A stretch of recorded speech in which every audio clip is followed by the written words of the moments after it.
In the second part of the class, we will examine databases that have multiple subjects in the database, and those subjects tend to be related to each other somehow. When we say that, we mean basically that the subjects actually can share data between them. So let's take an example. Say I have a charity and we have events every year, and those events are sponsored, and there's certain people that I contact to either help out with the events or to participate in the events somehow and all that. So for this one, I'm going to say I have three major subjects that are part of this database. One is the events themselves. Obviously, all the information about the event, where it is, how much it's costing us to put it on, the dates for the event, all that. That would be things that are specific to the event. And then I have contacts, and these are just people in my contact list that would probably maybe work at the event or have some involvement at the event. And then I have sponsors, and sponsors are the people who actually sponsor the event. Now, I will give you right off the bat. I'm going to tell you one thing. If I was doing a true database, other than just an example here, I would probably have my sponsors being part of my contacts. Okay, but for the sake of just demonstrating the different kinds of relationships, we'll say that sponsors are handled differently from than contacts in this case. So if I think about this, a contact probably could help out with many different kinds of events. And of course, events could have many different contacts that are helping out with the event. In that case, what we say is that there is a many to many relationship that exists between the subject contact and the subject event. Similarly, in for similar, I could say that word.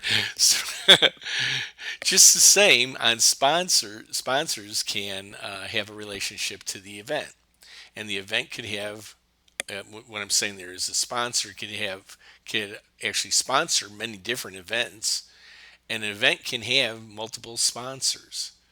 They may not. They may only have one. They may have none. That's fine. But we have the potential to have a many to many situation between events and sponsors. We don't have, in this particular one, we don't have any kind of relationship between the contacts and the sponsor. We're going to say we're going to treat those two things separately. So right off the bat, we know that we have three kinds of two relationships that are the same type, a many-to-many relationship, and so we'll be building that. But we also have an interesting situation that uh, when you have a subject and there is related data that could happen often in it, we could have what's called a one-to-many relationship. In this particular case, on contacts, for instance, a contact could have multiple phones. All right, we could say that a phone is not shared. In this case, we're going to say that a phone is not shared by more than one contact. So in this situation, a contact could have many phones, but a phone will only have one contact, and we call that a one-to-many relationship between the contact and the phones. So in other words, the phones that you see listed for Elizabeth Anderson are unique to her, but she could have many of them. And you'll see that it's not just the phone number or whatever field that we want to use as being our alternate key for that supplemental or that um, subject, but also anything that goes along with it, like the type of phone, is the phone active, any notes about it, we would have that. So that's how we actually model this here. We model it so that through Elizabeth Anderson's record, I could get to all the records that are in her for her phones. Now, you're not seeing them one at a time, you're seeing them all as if it was in a data sheet. But that's an easy way to show it, basically. I could have done a single record for each one and navigated through each one if I wanted to. But for most of the ones we'll do, most of what's called a supplemental table, there usually aren't that many fields in it, and so we can show it here as what's called a continuous form. Also in here I have links. She has a lot of different social media. She has a social media presence out there, so I could have different links for her. And again, it's a many to one between her and the number of links, the number of link records that exist for her. So let's go and actually see what this looks like. I'm going to open up the schema so you can see what this looks like. So here's the schema for Elizabeth Anderson for that data. I'm sorry, for that database for the charity events. All right. You can see here I have a table for the subject contact, and oh, by the way, it's got four category relationships that we saw in lesson two. We have those on there. We have sponsor, and sponsor even has a category relationship for the type of sponsor they are. We also have an events table. So all these ones that are TBL prefixed are my subject tables of this database. And even that, the TBL event has an event type table that categorizes it. So, and there's even some other ones in here, and I'll talk about those as we go through it. But what we want to do is we want to establish relationships first off, between contact and phone, and that's a one to many, and we call that a supplemental relationship. When it's a firm one to many relationship, we call this supplemental relationship. So what we'll do is we'll actually create a table that we call TSP, contact star phone, meaning that a contact can have many phones. And then we establish a relationship with a foreign key field that allows the contact's identifier, its primary key, to be stored on that record in the related supplemental table. And it's pretty much like how we did a foreign key field for a category relationship. But there are some subtle differences. Number one being that I will actually supply you the ball object and it will have the template for the foreign key field in it. And we'll set it up very much like how we did it on category relationships, but with some subtle differences. Right?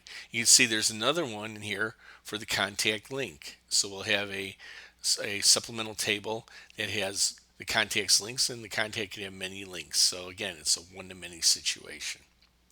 And you'll see even in those, they too can have category relationships that will allow us to categorize their records. So for instance, we might have a phone type. We saw that in the form that I brought up. We could have a link type. We have that on there, and they have the foreign key is on the field. So this is, as I said before, you get multiple foreign keys, and they don't just have to be category type foreign keys. They could be supplemental foreign keys, and they could be what's called a junction foreign key. What's a junction foreign key? Junction foreign key is something that's used on a junction table. A junction table is created so that we can actually establish a many-to-many between two subjects. So we have contact, we have event. We know that a contact can have many events, an event can have many contacts. There is no way to just directly create a line basically between contact and event. What we do instead is we create a table that's called a junction table, and it receives from both contact and from an event a foreign key, a value that basically links them together. Okay, so when I have a record here that I want to relate to a record here, I would send the foreign key for that contact that I'm dealing with. Say it's Elizabeth Anderson, and maybe an event, say KPTS telethon, and send its in there, and then we have two fields that together establish the relationship for this. Establish the many to many. It's a little bit different than the other relationships, but it is the relationship that happens the most. All right. Even though this looks like two one to many relationships and it's built like two one to many relationships, the truth is it is creating a many to many relationship on those fields. All right. And again, there is a ball object to create what's called a junction table, and they always are prefixed TJN, and it says event with a little caret, which means many contact. So actually it means junction. So the event and contact are in a junction together. Some people may right off the bat ask, could I make a contact event? Yeah, sure, you could do that if you want to. It tends to be whichever one is the dominant subject. In this case, we're trying to manage events. We usually list that one first in the junction table. And again, you'll see that in a minute when I actually build one.